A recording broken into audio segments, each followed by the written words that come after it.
دنیا ہمیں تشیع کے نام سے جانتی ہے.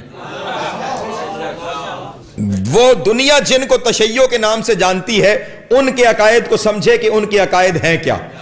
ورنہ ہم ذاتی طور پہ نہ شیعہ ہیں نہ سنی ہیں. ہم نے نہ کل اپنے آپ کو کچھ کہا تھا نہ ہم آج اپنے آپ کو کچھ کہتے ہیں. ہم اسلام کے کسی فرقے کا نام نہیں ہیں کہ بعض ذہن نشین رہے. یہاں پہ جتنی باتیں کروں گا وہ کسی فرقے کی حیثیت سے نہیں کروں گا, کیونکہ ہم کوئی فرقہ نہیں ہے. فرقہ وہ ہوتا ہے جو فرق کرے. ہم نے نہ کل محمد سے فرق کیا تھا نہ آج فرق کیا ہے.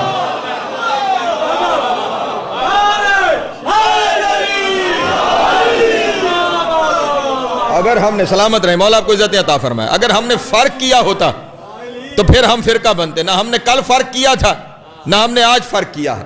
ہمیں جتنے نام دیے ہیں تاریخ میں وہ لوگوں نے دیے ہیں. ہمیں شیعہ کہا تو لوگوں نے کہا, اور یہ صرف ہمیں شیعہ بعد رسول نہیں کہا گیا. اگر بعد رسول کہا گیا ہوتا تو شیعہ فرقہ ہوتا. یہ رسول کی زندگی میں کچھ لوگ علی سے بہت محبت کرتے تھے. پوری ضمانت سے آپ کے سامنے یہ جملہ کہہ رہا ہوں. کچھ لوگ علی سے بہت محبت کرتے تھے, جن میں سر فہرست جناب سلمان فارسی, حضرت ابو ذر, صلوات پڑھیں آل محمد کی ذات گرامی, سلامت رہے, حضرت عمار یاسر, حضرت مقداد, حضرت حذیفہ یمانی. یہ وہ لوگ تھے کہ جو امیر کائنات سے خصوصی محبت رکھتے تھے, اور رسول کے ہوتے ہوئے انہیں اگر رسول کی کوئی بات سمجھ نہیں آتی تھی تو کسی اور دروازے پہ نہیں, باب مدینۃ العلم پہ آتے تھے. انہیں رسول کے دور میں علی کا شیعہ کہا جاتا تھا. سلامت رہے, مولا آپ کو عزت عطا فرمائے. انہیں رسول کے دور میں علی کا شیعہ کہا جاتا تھا. ہم وہ بعد میں بننے والے نہیں ہیں. ہاں, ہمیں تو یہ جو علی سے محبت ہے رسول کے دور میں بھی, اور بعد میں ذرا نام زیادہ معروف اس لیے ہو گیا کہ کچھ لوگ علی کے مقابلے میں آئے. جملہ کہنے جا رہا ہوں, کچھ لوگ علی کے مقابلے میں آئے, تو جب مقابلے میں آئے تو ایک نیوٹرل آدمی نے پوچھا کہ یہ کون اور وہ کون. انہوں نے کہا یہ شیعان علی ہیں اور یہ شیعان فلاں ہیں. ٹھیک ہے جناب, ٹھیک.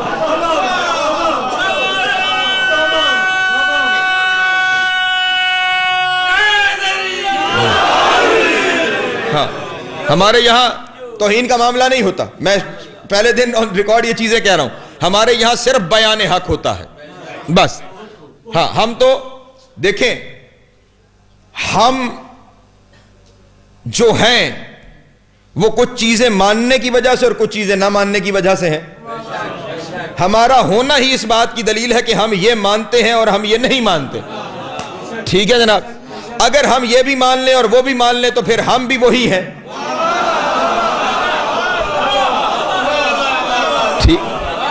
ہم اس لیے ہیں کہ کچھ کو مانتے ہیں اور کچھ کو نہیں مانتے. ٹھیک جناب والا, یہ بڑی واضح سی بات ہے. ہاں, مل جل کے رہنے کا, اتحاد کا یہ مطلب نہیں ہے کہ ہر چیز کے اوپر ہمارا کمپرومائز ہو جائے. اتحاد کا مطلب یہ ہے کہ اختلافات کو برداشت کر کے زندگی گزاری جائے, ان اختلافات کو ایکسپٹ کیا جائے. اگر اختلافات ہی نہ ہوتے تو مختلف نام کیوں ہوتے. ٹھیک ہے, بہرحال یہ شیعہ نام نکلا کہاں سے, جو تشیع کی طرف کیونکہ بات ہو رہی ہے, نکلی کہاں سے بات. مقابل میں آئے امیر کائنات کے کچھ لوگ, پوچھنے والے نے, باہر والے نے پوچھا یہ کون اور وہ کون, کیونکہ کلمہ تو ایک ہی پڑھ رہے تھے. تو انہوں نے کہا یہ ہے شیعان علی اور یہ ہے شیعان فلاں. ٹھیک ہو گیا, وہ شیعان علی ہو گئے, یہ شیعان فلاں ہو گئے. کچھ عرصہ گزرا, شیعان علی کو, اس لفظ شیعہ کا مطلب ہوتا ہے پیروکار, پیچھے چلنے والا, گروہ بندی, کسی کے گروہ میں شامل ہونا. جیسے ہمارے یہاں ایک لفظ استعمال ہوتا ہے خیل, عیسیٰ خیل, عیسیٰ والے.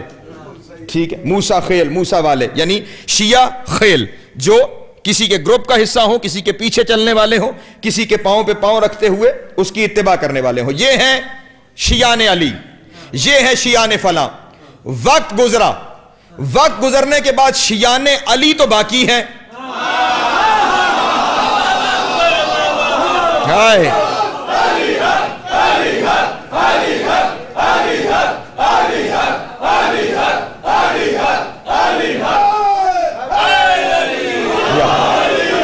سلامت رہے، مولا آپ کو عزت عطا فرمائے۔ وقت گزرنے کے بعد شیعان علی باقی ہیں، اور ہمیں اگر کوئی شیعہ کہتا ہے تو ہمیں اس پہ شرمندگی کوئی نہیں ہوتی، ہمیں اس پہ کوئی شرمندگی نہیں۔ آج بھی کوئی کہ ہم کہتے ہیں بسم اللہ، آپ کہہ رہے ہیں ہمیں قبول ہے، کیوں؟ ہمیں اس نسبت پہ شرمندگی کوئی نہیں۔ جنہیں شرمندگی تھی وہ روز نام بدلتے پھر رہے ہیں،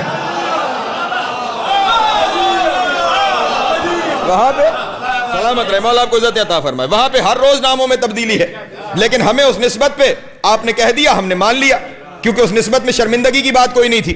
اس کے بعد آپ نے نام رکھا یہ جعفری ہے، یہ جعفری ہے، ہمیں اس کے اوپر بھی شرمندگی کوئی نہیں۔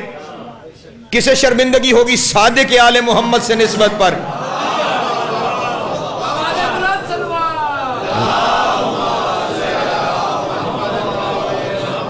جتنے نام ہمیں مل رہے ہیں اس میں کوئی شرمندگی کا عنصر نہیں ہے۔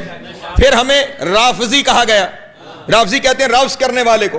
رفض کسے کہتے ہیں؟ کہ کچھ خاص لوگوں سے انحراف کرنا، ان سے دور ہو جانا، اسے کہتے ہیں رفض کرنا۔ تو ہمیں ان سے دور ہونے پہ بھی فخر ہے۔ ہائے ہائے،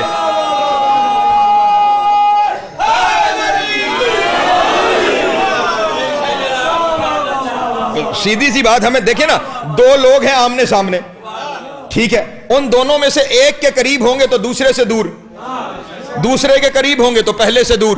اب دیکھنا یہ ہے ان دونوں میں کون ہے جس کے قریب ہوا جا سکتا ہے، جس کے قریب ہوا جا سکتا ہے۔ تو ہمیں وہ مل گئے کہ جن کے ہم نے قریب ہونا تھا، اس لیے باقیوں سے ہم نے انحراف کر لیا۔ جب ہم نے انحراف کر لیا تو انہوں نے کہا یہ رفض ہو گیا، یہ رافضی ہو گئے، ہمیں اس میں بھی پریشانی کوئی نہیں۔ جو اللہ سے دور ہو گئے، ہمیں ان سے دور ہونے میں کیا پریشانی ہے؟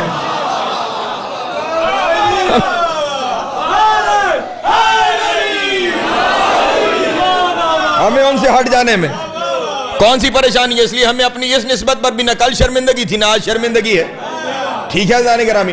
پھر ہمیں کہا گیا یہ اثنا عشری ہے، یہ اثنا عشری ہے۔ اثنا عشر کہتے ہیں 12 کو، اثنا عشری یعنی 12 اماموں والے۔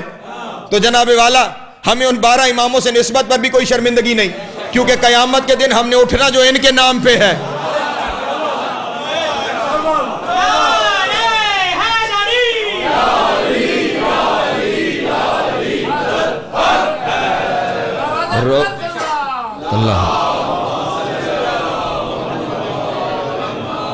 روز محشر ہم نے انہی کے نام سے اٹھنا ہے، تو جن کے نام سے کل اٹھنا ہے آج ان کے نام کی نسبت سے شرمندگی کیسی، آج ان کے نام کی نسبت سے پریشانی کیسی؟ اس لیے آپ نے ہمیں شیعہ کہا، ہم نے تسلیم کر لیا کیونکہ نسبت بہت اچھی تھی۔ آپ نے ہمیں رافضی کہا، ہم نے تسلیم کر لیا، نسبت بہت اچھی تھی۔ آپ نے ہمیں جعفری کہا، ہم نے تسلیم کر لیا، نسبت بہت اچھی تھی۔ آپ نے ہمیں اثنا عشری کہا، ہم نے تسلیم کر لیا، نسبت بہت اچھی تھی۔ ہم ہیں ہی نسبتوں کے ماننے والے،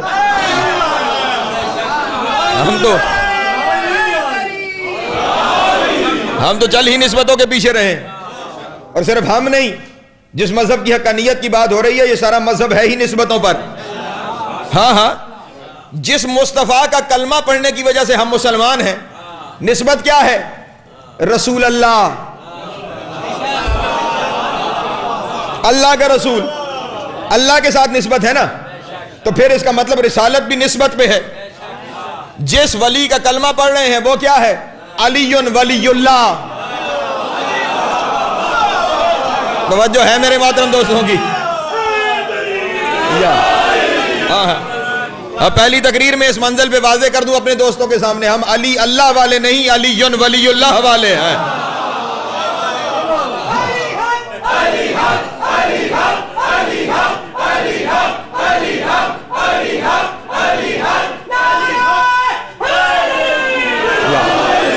سلامت رہے، مولا آپ کو عزت عطا فرمائے، حسین کی ماں آپ کو سلامت رکھے، ٹھیک ہے جناب والا۔ تو نسبتوں پہ ہی یہ سارا مذہب، ہمیں اپنی اس نسبتوں پر نہ کل شرمندگی تھی نہ آج شرمندگی ہے۔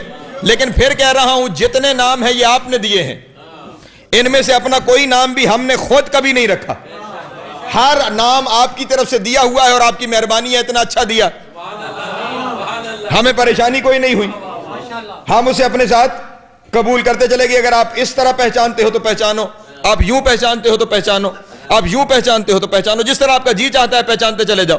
لیکن ہم نے خود کبھی اپنے آپ کو کچھ نہیں کہلوایا، ہمارے یہاں زیادہ سے زیادہ یہی ہوا ہے کہ جب کوئی ایسا نظر آیا کہ جس کے چہرے پہ رونق دکھائی دی،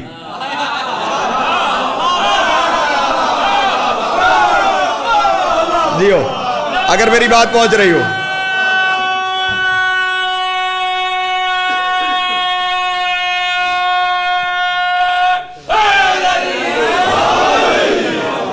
جس کا اندر ہمیں پاک نظر آیا، اس چہرے کی رونق کا تعلق اندر کی پاکیزگی سے ہوتا ہے. ہاں، جس چہرے پہ کچھ رونق دکھائی دی، جس کے اندر کی کچھ پاکیزگی کا احساس ہوا، جسے مل کے کچھ سینے میں حرارت محسوس ہوئی، قریب جا کے بس کان میں اتنا ہی پوچھا مومن ہو، آئے ہاں جی ہیں، سلامت رہیں.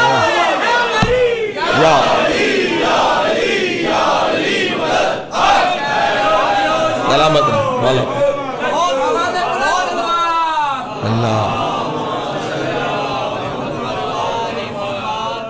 کسی دل میں بغض حیدر کی دھول ہوگی جناب والا، اگر کسی دل میں بغض حیدر کی دھول ہوگی جناب والا، تو پھر عقیدے کی ہر ادا بے اصول ہوگی جناب والا.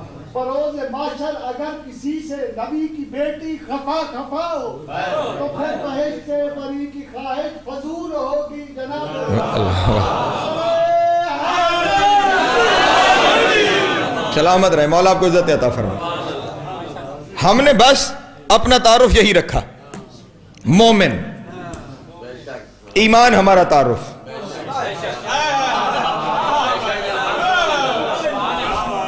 ایمان ہمارا تعارف. اس کے علاوہ نہ ہم نے کوئی تعارف اپنا بنایا، نہ ہم اپنا تعارف بنائیں گے، کیونکہ ہم نے کبھی بھی اس ایمان سے جو ایمان رسول بتا کے گئے، اس ایمان سے ہم نے فرق نہیں کیا. فرق کرتے تو فرقہ بنتے. ہم ہیں اسلام کا وہ بنیادی دھارا جو رسول کا پیغام لے کے چل رہے ہیں، جو اس مذہب کو لے کے چل رہے ہیں جو مذہب رسول بتا کے گئے ہیں، جو اس مذہب کو لے کے آگے بڑھ رہے ہیں جو مذہب رسول چھوڑ کے گئے ہیں. اور اس پورے مذہب کو رسول نے جاتے ہوئے اپنے ایک جملے میں بند کر کے اپنی امت کے حوالے کیا. اور جاتے ہوئے رسول نے اسلام لے کر آئے تھے نا، ہدایت لے کر آئے تھے رسول، ایمان لے کر آئے تھے. تو اب جو لے کر آئے تھے وہی چھوڑ کے جائیں گے، اور جو چھوڑ کے جائے اسے ہی کہا جاتا ہے ترکہ، جسے ہم اپنی زبان میں وراثت کہتے ہیں. وہ وہی ہے جو لایا جائے وہی اپنے آگے چھوڑا جاتا ہے. ٹھیک، وہی ترکہ ہوتا ہے کہ جو لایا جائے. رسول لے کر آئے تھے اسلام، رسول لے کر آئے تھے رسالت، رسول لے کر آئے تھے ہدایت، رسول لے کر آئے تھے ایمان، رسول لے کر آئے تھے دین، رسول لے کر آئے تھے شریعت، رسول لے کر آئے تھے مذہب. یہ ساری چیزیں نام الگ الگ ہیں، لیکن رسول نے اس سب چیز کو ایک لبادے میں لپیٹا اور ایک جملے کے اندر اپنی امت کے حوالے کیا. کہا سنو، جو کچھ میں لے کر آیا ہوں نا وہ بس اتنا ہے جو میں چھوڑ کے جا رہا ہوں. یا رسول اللہ کیا چھوڑ کے جا رہے ہیں؟ فرمایا انی تارکن فیکم الثقلین. توجہ فرمائے عزیزان گرامی.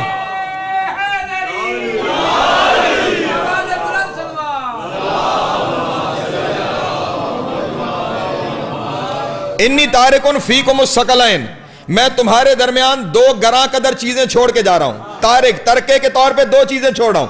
انی تارکن، دو چیزیں ترکے کے طور پہ چھوڑ کے جا رہا ہوں. فیکم، تمہارے درمیان، فیکم تمہارے درمیان، ثقلین دونوں بڑی وزنی ہیں، دونوں بڑی وزنی ہیں، دونوں بڑی بھاری ہیں جو تمہارے درمیان چھوڑے جا رہا ہوں. کیا کیا؟ انی تارکن فیکم الثقلین، کتاب اللہ ہے، وَإِطْرَتِ أَهْلُ بَيْتِ، ایک کتاب خدا کی اور دوسری اپنی اطرت اہل بیت، یہ تمہارے درمیان چھوڑ کے جا رہا ہوں. اب یہ دو چیزیں تمہارے درمیان چھوڑ کے جا رہا ہوں. اب لوگ اس خیال میں تھے کہ بندہ کوئی جاتے ہوئے اگر اپنے دو بیٹے چھوڑ کے چلا جائے تو آپ اس کے جس بیٹے کے ساتھ چل پڑے وہ خوش ہوگا کہ میرے اس بیٹے کے ساتھ جا رہا ہے. لیکن رسول نے بندوبست کیا اور رسول نے فوراً بات کو یہاں ختم نہیں کیا. رسول نے آگے ارشاد فرمایا انی تارکن فیکم الثقلین، کتاب اللہ ہے وَإِطْرَتِ أَهْلُ بَيْتِ ان تمسکتم بہما، اگر دونوں سے جڑے رہے.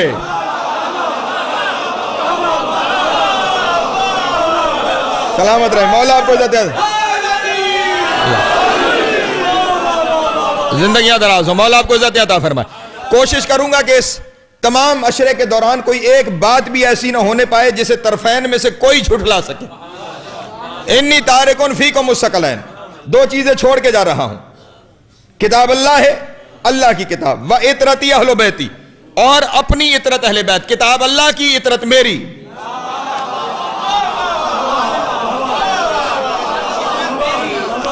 خدا اور رسول کے اجتماع کا نام ہی شریعت ہے نا. خدا اور رسول کے اجتماع کا نام ہی اسلام ہے. خدا اور رسول کے آپس میں رابطے کا نام ہی دین اور شریعت ہے. اب دونوں کو چھوڑا جا رہا ہے. اللہ کی کتاب، پھر نسبت، پھر نسبت. کتاب اللہ، اللہ کی کتاب، و اطرتی اہل بیتی، اور اپنی اطرت، اپنی اہل بیت تمہارے درمیان چھوڑ کے جا رہا ہوں. ان تمسکتم بہما، ان دونوں سے جڑے رہنا. بہما تسنیہ کا صیغہ ہے. ان دونوں سے جڑے رہنا.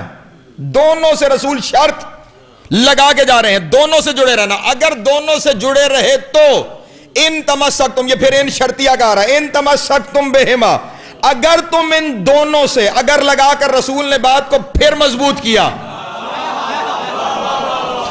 دیکھیں رسول واضح لفظوں میں نہیں کہہ رہے کہ دونوں سے جڑے رہنا، رسول کہہ رہے ہیں اگر دونوں سے جڑے رہے، یعنی دونوں میں سے ایک کو بھی نہیں چھوڑنا. اگر دونوں سے جڑے رہے، لن تضلوا بعدی، تو پھر میرے بعد گمراہ نہیں ہوگے.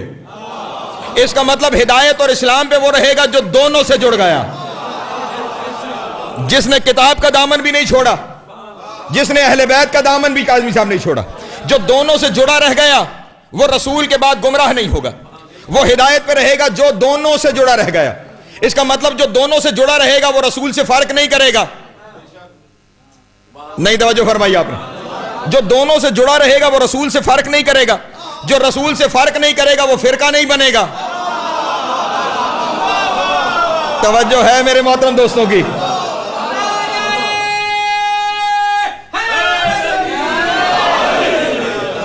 جو دونوں سے جڑا رہے گا وہ فرق نہیں کرے گا. جو فرق نہیں کرے گا وہ فرقہ نہیں بنے گا. ٹھیک ہے، ہم نے فرق نہیں کیا. ہم کل بھی کتاب اور اہل بیت سے جڑے ہوئے تھے، ہم آج بھی کتاب اور اہل بیت سے جڑے ہوئے ہیں.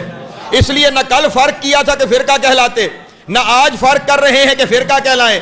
فرقے اگر تلاش کرنے ہیں نا کس نے بنائے، تو تلاش کرو وہ کون ہے جس میں ان دونوں میں سے کسی ایک کا انکار کیا ہے. ہائے ہائے،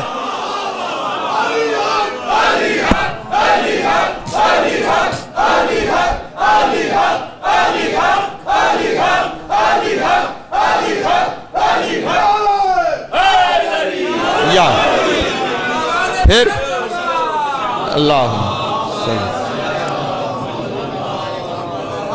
پھر تلاش کرنا پڑے گا وہ کون ہے جس نے ان دونوں میں سے کسی ایک کو چھوڑ دیا. جس نے کسی ایک کو چھوڑا اور دوسرے کو کافی سمجھا، اس نے بنایا پہلا فرقہ. وہاں بنا جناب سیدہ اور حقانیت تشیع. جس نے فرق کیا اس نے بنایا پہلا فرقہ. جس نے بنایا پہلا فرقہ اس نے قرآن کی آیت کا انکار کیا.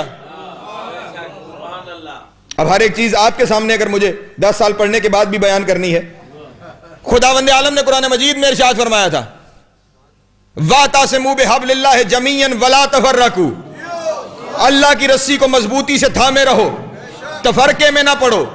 فرق نہیں کرنا، تفرقے میں نہیں جانا. اللہ کہہ رہا ہے تفرقے میں نہیں جانا. جب اللہ کہہ رہا ہے تفرقے میں نہیں جانا تو اب آپ سارے مل کے مجھے بتائیں کہ جو اللہ کے حکم کا انکار کرے وہ مومن کہلانے کا حقدار ہے؟ وہ مومن کہلانے کا حقدار ہے کیونکہ اس نے فرقہ بنایا ہے. اللہ کہہ رہا ہے فرقے نہیں بنانے، اللہ کہہ رہا ہے تفرقے میں نہیں جانا. جب خداوند عالم یہ حکم دے رہا ہے، ارشاد فرما رہا ہے کہ تفرقے میں نہیں جانا، فرقے نہیں بنانے، تو جب اس نے کہا ہے کہ فرقے نہیں بنانے تو اب جس نے فرقہ بنایا وہ مومن کہلانے کا حقدار نہیں ہے. تو جو مومن کہلانے کا حقدار نہیں ہے اسے میں امیر المومنین کیسے مانوں؟ ہائے ہائے اللہ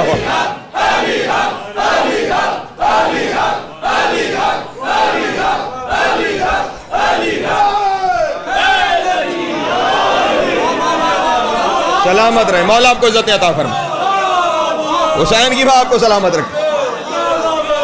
اپنی بات کو مزید مضبوط کرنے کے لیے ایک اور بات بھی کہہ دوں. ہمارے یہاں تو یہی حدیث موجود ہے کہ رسول نے ارشاد فرمایا 2 چیزیں چھوڑ رہا ہوں، کتاب اور اہل بیت. دونوں سے جڑے رہنا تو گمراہ نہیں ہوگے. برادران کے یہاں حدیث ایک اور صورت میں بھی موجود ہے. وہ صورت یہ ہے انی تارکن فیکم الثقلین کتاب اللہ و سنتی.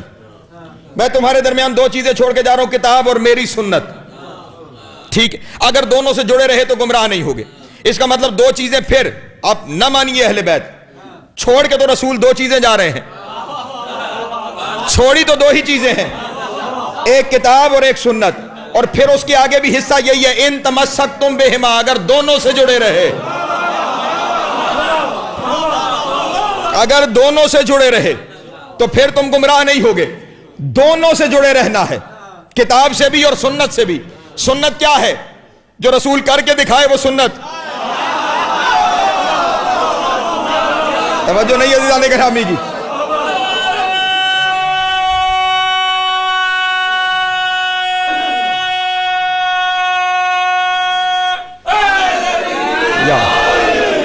جو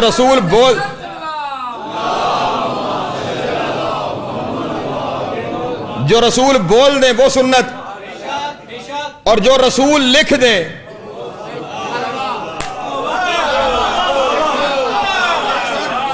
رہیے پیچھے, میرا کام تو پیغام پہنچانا ہے. جو رسول کرے وہ سنت, جو رسول بولے وہ سنت, جو رسول لکھ دے وہ سنت. اور اب رسول کچھ لکھنا چاہے اور کوئی کہے لکھنے کی ضرورت نہیں, کتاب کافی ہے. ہائے ہائے, اللہ اکبر, توجہ ہے عزیزان گرامی, کتاب کافی ہے, لکھنے کی ضرورت نہیں. ہاں ہاں, سنت سے جڑے رہیے تو پھر سنت کے اندر تو کمال ہے نا, کہیں ہاتھوں پہ اٹھایا گیا, کہیں کندھوں پہ بٹھایا گیا.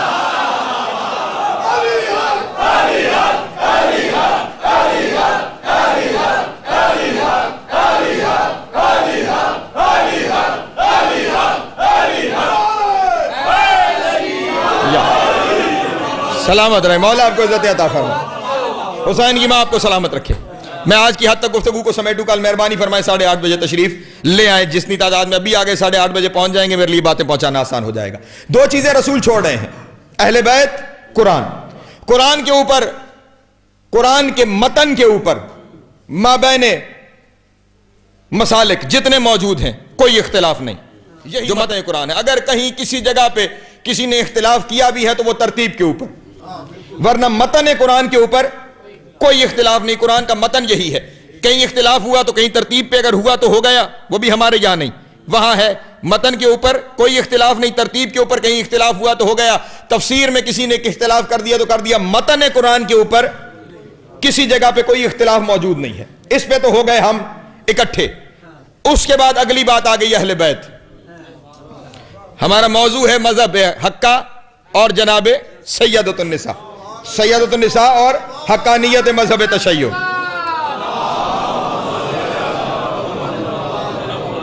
دوسری چیز آ رہی ہے اہل بیت. اس اہل بیت کے اوپر بہت اہم بات ہے, کیونکہ قرآن نے تو بولنا نہیں, قرآن نے تو بولنا نہیں, اس میں تو کچھ لکھی لکھائی باتیں ہیں, اور ان لکھی لکھائی باتوں سے جس کا جو مرضی ہے وہ اخذ کرے. لکھ کے جو چھوڑ گئے, جس وجہ سے لکھا تھا پہلے والے لوگوں نے وہ وجہ لینے کی کوشش ہی نہیں کی. ہاں, اور جنہیں وجہ پتا تھی وہ وجہ لے کر آئے تو انہوں نے قبول نہیں کی. ٹھیک ہے جناب والا, اس لیے وہ جو لکھا ہوا ہے اس سے جو چاہے وہ اپنی مرضی کی وجہ نکالتا چلا جائے. ٹھیک, لیکن اب وہ وجہ رسول نے جو یہ ساتھ دوسرا حصہ چھوڑا ہے نا اہل بیت کا, یہ حصہ اس لیے چھوڑا ہے کہ جو لکھا گیا ہے اس کی وجہ بتائی جائے, اس کی وجہ بتائی جائے. تو اب وہ کون ہے کہ جو اس چپ قرآن کو ایسے بتائیں کہ یہ بولتا ہوا دکھائی دے. توجہ عزیزان گرامی, اسی قرآن کے اندر ہی ہے نا سب کچھ, کیونکہ اس نے خود ارشاد فرمایا ہے لا رطب ولا یابس الا فی کتاب مبین. کوئی خشک و تار ایسا نہیں ہے کہ جو اس کتاب کے اندر موجود نہ ہو. جب سب کچھ اس کتاب کے اندر موجود ہے, ہمیں تو نہیں دکھائی دیتا, کسی کو دکھائی دیتا ہے, مجھے بھی دکھاتا چلا جائے, میں کچھ سوال ہے وہ میں پوچھوں گا مجھے دکھا دے. ٹھیک ٹھیک, ہمیں نہیں دکھائی دیتا, لیکن کچھ آنکھیں ایسی ہیں کہ جنہیں دکھائی دیتا ہے. کچھ آنکھیں ایسی ہیں کہ جنہیں دکھائی دیتا ہے. وہ آنکھیں کون سی ہیں؟ وہ آنکھیں وہی ہیں کہ جنہیں عطرتی اہل بیت کہا گیا ہے.